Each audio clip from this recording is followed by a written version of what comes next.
Baik, Assalamualaikum warahmatullahi wabarakatuh. Waalaikumsalam warahmatullahi wabarakatuh. Kepada rekan-rekan, yang pertama malam ini kita akan mempresentasikan mengenai tentang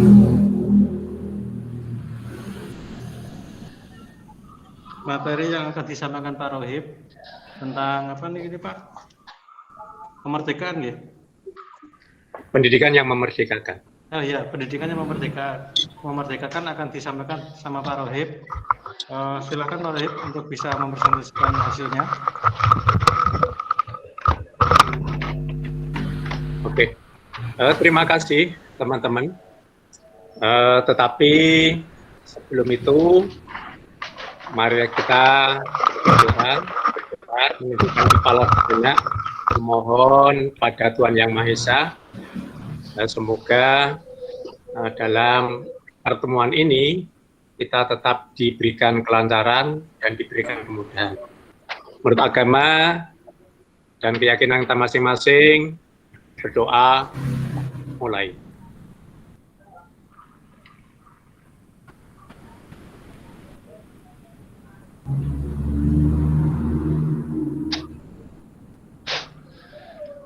Selesai. Bapak Ibu yang saya hormati, sebelum kita mengawali materi ini, kita masih ingat dengan salam PJOK. Ya, salam PJOK nanti jawab yaitu satu tekad satu hati. Kita bisa PJOK yes yes dan seterusnya. Ya. PJOK. Satu tekad, satu hati. Satu hati. PJOK. PJOK. Yes. Terima kasih Bapak Ibu. Pada malam hari ini akan membahas yaitu tentang pendidikan yang memerdekakan. Tapi sebelum itu akan kami kenalkan dulu, yaitu nama saya Rohib, jabatan guru unit kerja SMP Negeri 1 Teguano, yaitu alamat Jenderal Sudirman nomor 4. Nah, alamat rumah itu adalah Desa Karangsono, Kecamatan Meranggen, Kabupaten Demak, yaitu dengan ikon Demak beramal, begitu. Oke, Bapak Ibu, untuk selanjutnya kita langsung menuju materi, yaitu Merdeka Belajar dalam program pendidikan yang memerdekakan. Nah, setelah mempelajari materi ini nanti, Bapak Ibu diharapkan, yaitu dengan tujuan memahami tentang konsep pendidikan yang memerdekakan. Kemudian yang kedua, yaitu memahami tentang tujuan pendidikan yang memerdekakan. Yang ketiga, mampu menerapkan pembelajaran yang berpusat pada peserta didik. Dan yang keempat, mampu menerapkan konsep merdeka belajar. Begitu Bapak Ibu. Nah, kemudian berkaitan dengan program Merdeka Belajar ini berkaitan dengan kebijakan dengan penyesuaian pembelajaran yang tidak membebani guru dan siswa, yaitu terutama pada musim pandemi COVID-19 ini. Ini yang semuanya siswa itu belajar melalui daring dan Bapak Ibu melaksanakan proses pembelajaran juga melalui daring. Kemudian program Merdeka Belajar, pendidikan yang memerdekakan, Merdeka Belajar menjadi salah satu program inisiatif itu Bapak Menteri kita, yaitu Bapak Menteri Pendidikan yang dikenal dengan nama panggilan Mas Nadiem Makarim, yang ingin menciptakan suatu suasana pembelajaran yang bahagia dan suasana yang happy. Happy dalam artian anak-anak itu dengan belajar enjoy, ya dimanapun, kapanpun, tidak terbatas dinding-dinding kelas, mereka bisa melaksanakan belajar. Nah, dari tujuan Merdeka Belajar ini, antara lain adalah agar para guru, kemudian siswa, juga orang tua, itu bisa mendapatkan pembelajaran yang bisa membahagiakan mereka sesuai dengan minat dan bakat kemampuan yang mereka miliki, terutama yang ada pada bakat yang ada pada peserta didik. Kemudian Bapak Ibu, tentang konsep pendidikan yang memerdekakan, kemudian yang kita jabarkan dengan Merdeka Belajar, filosofi Merdeka Belajar, itu yang pertama adalah mengajarkan semangat. Semangat untuk apa? Untuk semangat belajar secara mandiri. Belajar tidak ada paksaan dari siapapun, belajar sesuai dengan niat, minat, hati nurani peserta didik. Jadi tidak ada paksaan, kamu harus belajar jam sekian tidak ada, kamu harus ke kelas dan sebagainya, tidak ada. Jadi sesuai dengan hati nurani peserta didik itu. Kemudian berikutnya yaitu cara mendidik anak yang merdeka. Maksudnya kita dalam memberikan pendidikan itu juga yang berpusat pada peserta didik. Kemudian memerdekakan apa? Memerdekakan secara batiniah. Kemudian juga secara fisik. Kemudian tidak ada paksaan. Ya, sekali lagi tidak ada paksaan dari siapapun, baik dari orang tua maupun guru. Nah, guru di sini hanya sebagai membimbing, mengarahkan potensi yang anak didik miliki sejak pembawaan atau sejak lahir. Begitu. Kemudian, nah ini, kemudian dengan adanya pendidikan yang memerdekakan itu bisa menciptakan ekosistem pendidikan nasional itu yang lebih sehat. Dalam artian sehat berarti ada pembaharuan dalam proses pembelajaran, sehingga yang semula itu anak boleh dikatakan selalu dalam anak kecilnya itu didulang dan sebagainya. Nah, ini harapannya anak itu bisa mandiri. Kemudian yang kedua itu bisa menghadirkan iklim inovasi. Anak itu dituntut berinovatif. Inovatif dalam artian inovatif dalam proses pembelajarannya, dalam artian dalam menuntut ilmu, kemudian inovasi menciptakan hal-hal yang baru. Kemudian yang ketiga, itu juga bisa menghasilkan sumber daya manusia yang unggul. Kemudian juga di samping unggul, juga manusia yang berkarakter. Nah, ini harapan yang terkait.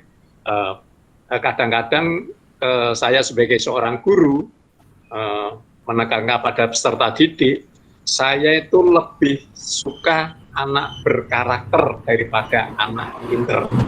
Nah, syukur kedua-duanya, yang pinter juga berkarakter. Ini harapannya. Nah, kan percuma kalau mau pinter toh tapi tidak punya karakter, ini mungkin tingkah lakunya boleh dikatakan malah mengganggu lingkungan, bukan membuat lingkungan itu menjadi kondusif, aman dan nyaman. Kemudian menciptakan yang siswa yang kreatif. Lah, kreatifnya seperti apa? Mampu untuk meningkatkan kemampuan intelektual dan kreativitas siswa. Nah, ini yang kreatif. Kreatif menciptakan segala sesuatu, kemudian sesuai dengan bakatnya, sesuai dengan potensinya yang ada, dia mampu berkreativitas, ya, mampu unjuk diri. Nah, begitu Bapak Ibu. Nah, ini kesimpulannya.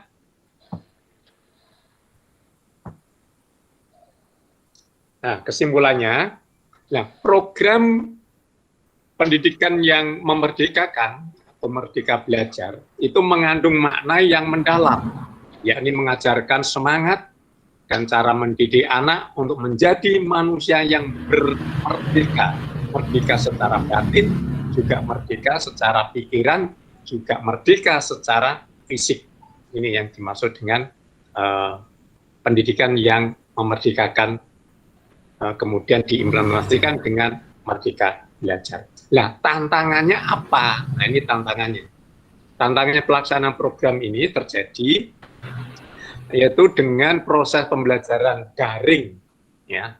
Nah, ini guru kan dituntut daring, guru juga dituntut untuk berkreatif dalam menyampaikan proses pembelajaran sehingga tidak mengalami permasalahan secara psikologis seperti merasa suntuk lah, merasa bosan lah, malas dengan tugas lah, tugasnya terlalu banyak lah, dan sebagainya.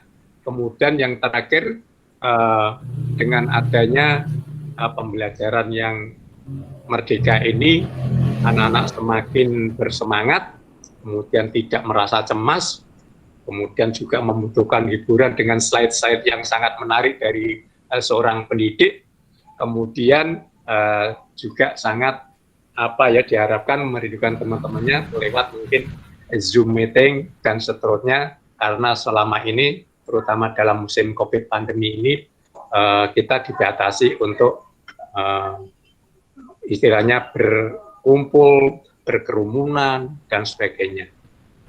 Nah, kemudian kesimpulan yang lagi, strategi dan inovasi layanan bimbingan dan konseling mungkin sebagai program Merdeka Belajar ini juga sebagai pembelajaran yang memerdekakan, menekankan pada penggunaan pengetahuan secara bermakna dan proses pembelajaran lebih banyak diarahkan untuk meladeni pertanyaan,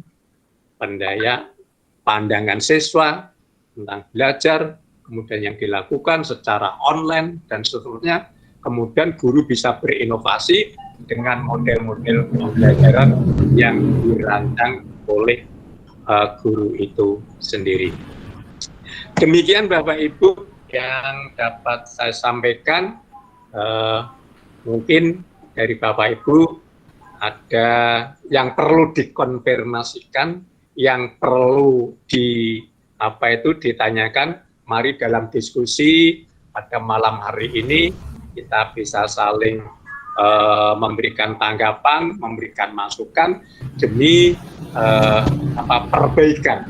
Perbaikan terutama adalah memahami tentang konsep pendidikan yang memerdekakan ini. Bapak Ibu dipersilakan. Mungkin kembali kepada Pak Salkilin selaku moderator dalam diskusi ini. Dipersilakan. Baik Pak Rohib, terima kasih. Barusan Pak Rohib sudah menjelaskan tentang materi Merdeka Belajar. Untuk sekiranya apabila ada tanggapan atau pertanyaan dari rekan-rekan, silahkan.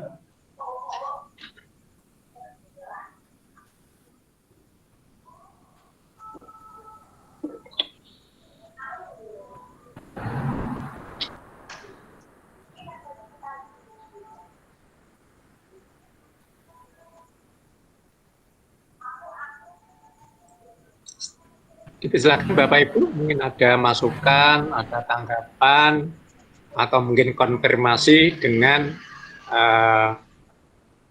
pendidikan yang memerdekakan, atau mungkin merdeka belajar bagi peserta didik.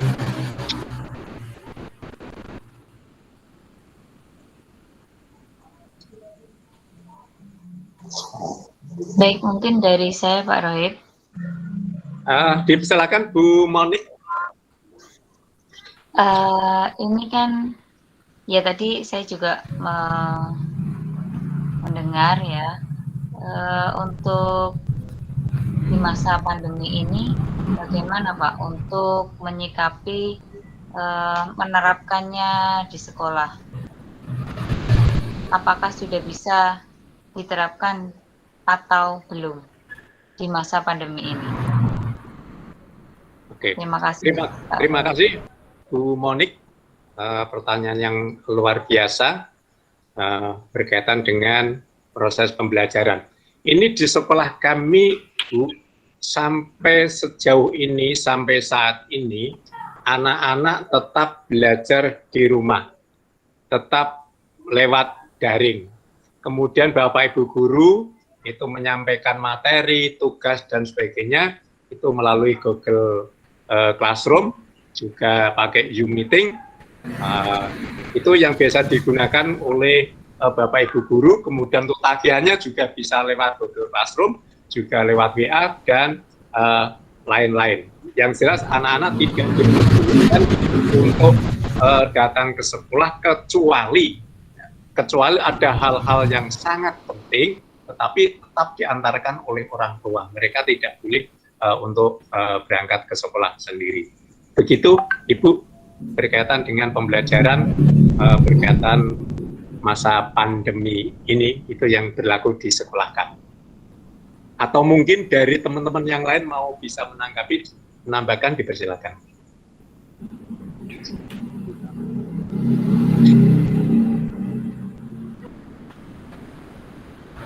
Monggo Bapak Ibu, apa ada satu tanggapan Ya, lagi mungkin atau cukup?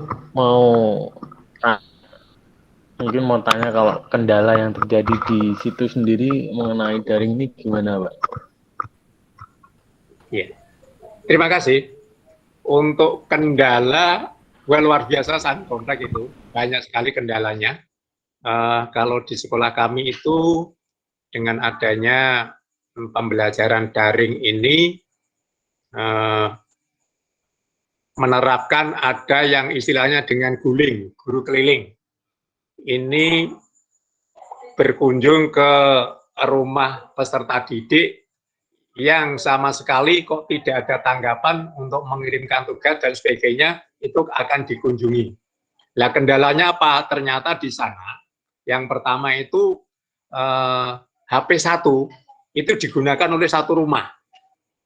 Kemudian kalau pagi-pagi tidak bisa menerima proses pembelajaran, tidak bisa mengirim tugas, karena mungkin HP-nya dibawa orang tuanya untuk bekerja.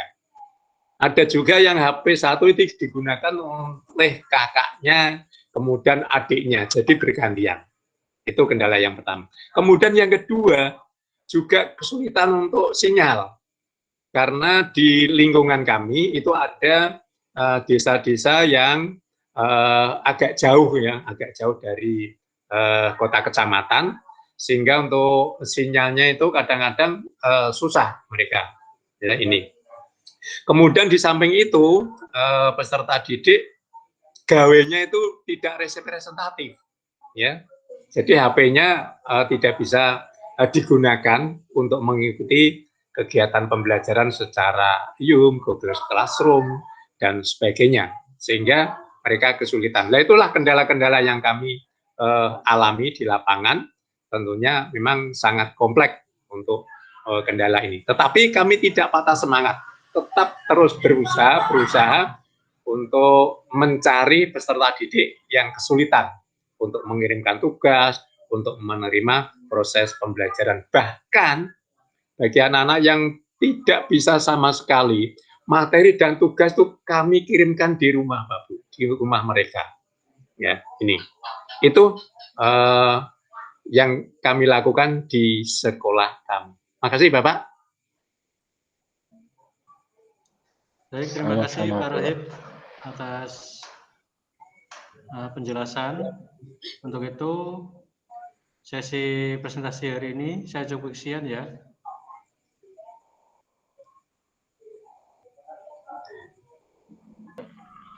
Oke, kalau tidak ada pertanyaan, kami kembalikan lagi kepada pembawa acara atau moderator, yaitu Pak Sabilin. Terima kasih dari saya atas perhatiannya, tensinya dari Bapak Ibu. Mudah-mudahan apa yang saya sampaikan, walaupun sedikit, sekelumit, hanya beberapa slide saja, mudah-mudahan bisa dipahami, kemudian diterapkan oleh Bapak Ibu sebagai seorang pendidik. Terima kasih. Assalamualaikum warahmatullahi wabarakatuh. Waalaikumsalam warahmatullahi wabarakatuh. Terima kasih Pak Rohib atas penjelasan. Waalaikumsalam warahmatullahi wabarakatuh. Untuk beri aplaus kepada Pak Rohib ya.